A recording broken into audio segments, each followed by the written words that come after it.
بتبدأ حكايتنا مع موتو اللي بيكون لسه منفصل من حبيبته دلوقتي، وبنعرف ان البنت اللي هو كان مرتبط بيها دلوقتي بقت اخته، وحاليا مشاعرهم بتكون متلخبطه جدا، وطبعا هم على طول بيكونوا مقضيينها خناق. وبعدين بنشوف مامتها واللي بيكون اسمها يوني، وهي بتكون بتحاول انها تصالحهم على بعض، ولكن هم بيحاولوا انهم يلبسوا وشوش مزيفه يعني، ويحاولوا انهم يتعاملوا مع بعض كويس واكيد ما فيش اي حاجه ما بينهم. ويومي طبعا بتكون بتهدده ان هو لو كشف اي حاجه فهي هتدمره حرفيا، وده بيخلي الاهل يشكوا فيهم ان كان في علاقه ما بينهم في الماضي. ومودو كان بيقرا كتب ولقاها داخله عليه، وطلبت منه ان هو يبطل ان هو يناديها باسم عائلتها، علشان طبعا هم بقوا من نفس العيله، فهو بيقول لها ان هو كان هيناديها بعلبه التونه. وبعد كده هي طلبت منه ان هو يناديها بالاخت الكبيره، لكن هو رفض الكلام ده. وبعد كده بداوا ان هم يتخانقوا على مين هو اللي بيكون الاكبر، وبعد كده هي بدات تقول له ان هي اكبر منه ب 30 دقيقه، وتقول له ان هو بيكون الصغير ولازم ان هو يكون العبد الصغير بتاعها. وطبعا هم الاثنين محدش عاوز ان هو يكون الاخ الاصغر، فقرروا ان هم يحسموها بمسابقه، واللعبه كانت عباره عن مين فيهم هيستسلم لرغباته المنحرفه الاول، والخسران طبعا هو اللي هيكون الصغير. واللعبه بدات ويومي راحت تدور على الحاجات اللي مودو مخبي فيها حاجاته السريه، يعني الحاجات اللي هو بيستخدمها لما بيكون لوحده، لكن هو قلب عليها الترابيزه وباين ان هو بيكون ضعيف قدامها، وبدا ان هو يفكرها بايام ما كانوا مرتبطين، وهي طبعا بدات تضعف بعد الكلام ده. وطبعا هو كده بيكون كسب اول نقطه، وبعد كده بيطلب جايزته، وبعد كده هي بدات تكلمه بطريقه مغريه، وهو حس ان هو بيكون كسب، وبيقول لها طبعا ان هي مش بتكون من مستواه. وتاني يوم بيكتشفوا ان هما بيكونوا في نفس الفصل في المدرسه، واهلهم بيجبروهم ان هما ياخدوا صور مع بعض. وبعد كده يومي بتقول له ان هما لازم يروح في اوقات منفصله، وهو بيقول لها انها بتكون متوحده، لكنها بتقول له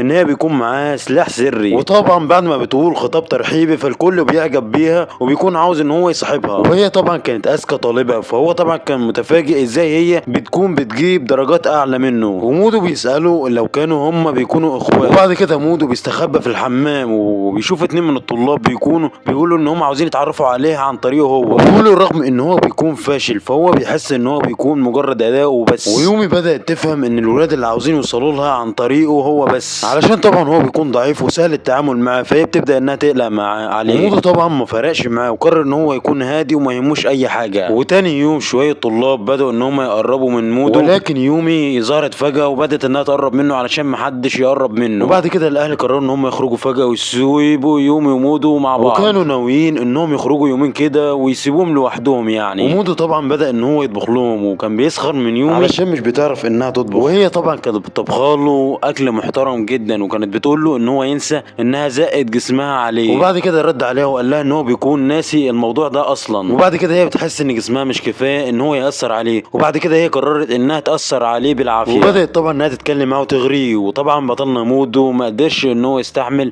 اكتر من كده، وهي كده طبعا بتكون كسبت واخدت منه نقطه، وبدأت تحس انها بتكسر صورته. وبعد كده بنشوف ان الفوطه طبعا كانت هتقع وكانت كل حاجه هتبان والدنيا كلها كانت هتبوظ. وبعد كده مودو بيغطيها وبيقول لها تبطل الحركات ديت، وبيبدأ ان هو يتخانق معاها. وبعد شويه بتتزحلق وبيقعوا في وضع غريب جدا على الاخر، وكانوا يعملوا حاجه المفروض ما تتعملش. وبعد كده هو بيفتكر ماضيهم وكان خلاص هيبوسها، وبعد كده اهلهم بيجوا وبعد هو بيرميها تحت الكنبه على طول. وتاني يوم في المدرسه طالب اسمه كوجور طلب من مودو ان هو يكون صديقه، ومودو رد عليه بتكبر وقال له ان هو مش بيكون محتاج اي صحاب، وبيقول له ان هو بيكون عاوز صاحبه علشان اخته، فهو بيقول له ان هو مش بيفكر في كده وان هو عاوز يكون صديقه هو. وبعد كده المدرسه بتعمل كشف طبي لكل الطلاب، وفي الوقت دوت طالبه بيكون اسمها مينامي كانت بتغير من يوم علشان صدرها بيكون كبير وهي بتكون مسطحه. المهم انها بتقول لها ان صدرها كبر واتغيرت كده في سنه واحده. وبعد كده بيدخلوا في اختبار لياقه بدنيه، ومينامي كانت ماشيه بالمنشطات وكانت عامله شغل جامد جدا. وبعد كده بنشوف يومي هي بتكون خايفه لا تخسر وصورتها طبعا تتهزق قدام الناس كلها. وبعد كده بنشوف مودو وهو بيكون تعبان وقرر ان هو يستسلم من اولها. وبعد كده يومي بتصدم الكل وبتجيب نتيجه كويسه جدا، ويومي طبعا بتعمل اقصى جهدها علشان تسبق مينامي. وبعد كده هي بتقع من التعب، لكن مودو بيلحقها وبيمسكها وبيسلمها لمينامي. وبعد كده بنشوف ان يومي بتعترف لمينامي وبتقول لها انها بتكون ضعيفه جدا في الالعاب الرياضيه، ومينامي بتفرح جدا انها بدات انها تفتح لها قلبها. ومن هنا بدات صداقه ما بين يومي ومينامي، وهما الاثنين بداوا انهم يتقربوا من بعض علشان عندهم حاجات يتفوقوا بيها وحاجات لا. ويومي حاولت انها تشكر بطلنا لكن هو اتجاهلها، وهي طبعا كانت متضايقه جدا. ويومي بتتعب ويجي لها دور برد، ومينامي بتبدا انها تتخانق مع مودو وبتبدا انها تقول له كلام مش كويس، وكوجارو بيبدا ان هو يتخانق معاه وتقول له تبطل انها تتجاوز الحدود معاه. وبتبدا انها تتخانق مع كوجارو وتقول له ان هو بيحب يومي علشان كده بيكون بيصاحب مودو، وهو بيقول لها ان هو سيجما مش بيحتاج بنات في حياته. وبعد ما المدرسة مينامي راحت تزور يومي المضريضة، وبعد كده سألتها عن علاقتها بمودو،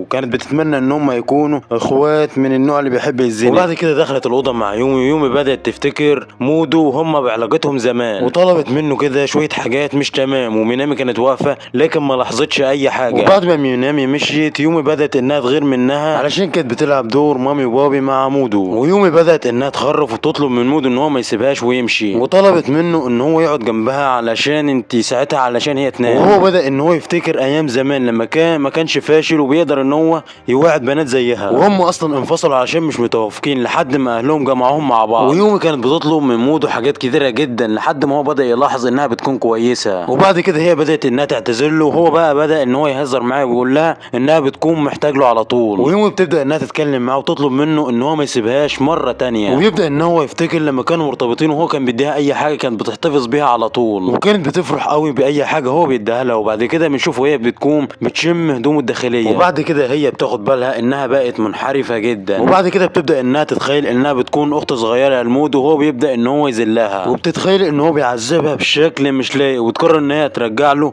الهدوم بتاعته بعد ما بيجي وينام. المهم انها بعد كده بتسحب نفسها وتروح له بالليل، وبتتفاجئ ان هو بيكون ماسك الصيدليه وبيكون طلع لها بالليل، وقرروا يلعبوا حجر ورق مقص علشان مين اللي يحكي الاول. ويومي هي اللي بتخسر، وبتبدا تقول له انها رجعت لطبعها القديم وبتاخد منه الحاجه وبتحتفظ بيها. المهم ان مودو بعد ما بيسمع الكلام دوت بيكون مبسوط جدا. المهم انها بعد كده بتساله على حوار الصدريه، فهو بيقول لها ان هو لقاها بالصدفه وابوه دخل عليه، وبعد كده هي كمان ردت بنفس الكذبه وقالت ان مامتها هي اللي دخلت عليها، وبداوا يسالوا بعض لو عملوا حاجه مش مظبوطه بهدوم بعض زي الشم او الفركه او اي حاجه من الحاجات ديت، لكن هما الاثنين انكروا الكلام ده كله. المهم انهم بيعترفوا ان هما الاثنين خسروا نقطه في اللعبه، وبعد كده مودو بيقترح ان هما يعملوا اللي هم عاوزينه من غير ما يتجاوزوا حدودهم مع بعض. وبعد كده مودو هو بيكون خارج مع بنت بتبان ان هي اكبر منه بشويه، فيومي بتسال منامي على البنت ديت، فهي ما بتكونش عارفه عنها اي حاجه. وبعد كده بعد ما بتروح البيت بتشوف جزمه البنت في البيت، فبتصورها على طول بالتليفون، وبعد كده بتتصل بمودو وبتخدعه علشان يسيب البنت وحدها في البيت ويطلع بره. وبعد كده بتتفاجئ ان مودو بس هو اللي بيكون في الاوضه، وبيكتشف ان البنت هي اللي سابت الجزمه دي قدام الباب. وبعد ما بتدور مش بتلاقي اي حاجه، فهو بيقول لها ان هو تعبان وبيطلب منها انها تمشي. بس يومي طبعا بتبدا انها تتخيل حاجات غريبه، ان هو بيعمل حاجات مش تمام مع البنت. وبعد كده مودو بيتفاجئ ان بيكون في كرسي زياده على السفره، وبعد كده بيدخل اوضته علشان يفكر في اللي بيحصل. ويومي بتبدا انها تحس ان في حاجه غلط، وان في حاجه غلط في البنت دي. وبعد كده مودو بدا ان هو يعمل زي شارلوك هولمز ويدور في الموضوع دوت، وبيكتشف ان البنت ديت دخلت بيته من غير ما يعرف من كام يوم، وبيكتشف ان البنت ديت كانت طلبت منه من كام يوم ان هو يكون ابو العيال، وما كانش عارفها لحد ما شالت القناع اللي هي لابساه وطلعت منامي. وبعد كده هو قال لها انت ليه عاوزه تتجوزيني، وهي قالت له انها عايزه يومي تكون اختها من ناحيه تانية كمان. وبعد كده هي بتقول لمودو انها بتكون عاوزه تعمل فيها حاجات غريبه وهي بتكون نايمه. وبعد كده مودو بيكون زهقان من الكلام ده كله، ومنامه بدات انها تلاحقه من المكتبه للبيت. وبعد كده هو بيتصل بكوجار وبيقول له الحقني في المشكله اللي انا بكون وقعت فيها دي. وكوجار بيقول له ان مينامي ممكن تعمل اي حاجه للهدف اللي هي بتكون عاوزاه، وكوجار قال له خطه عبقريه علشان يبعد مينامي عن يومي.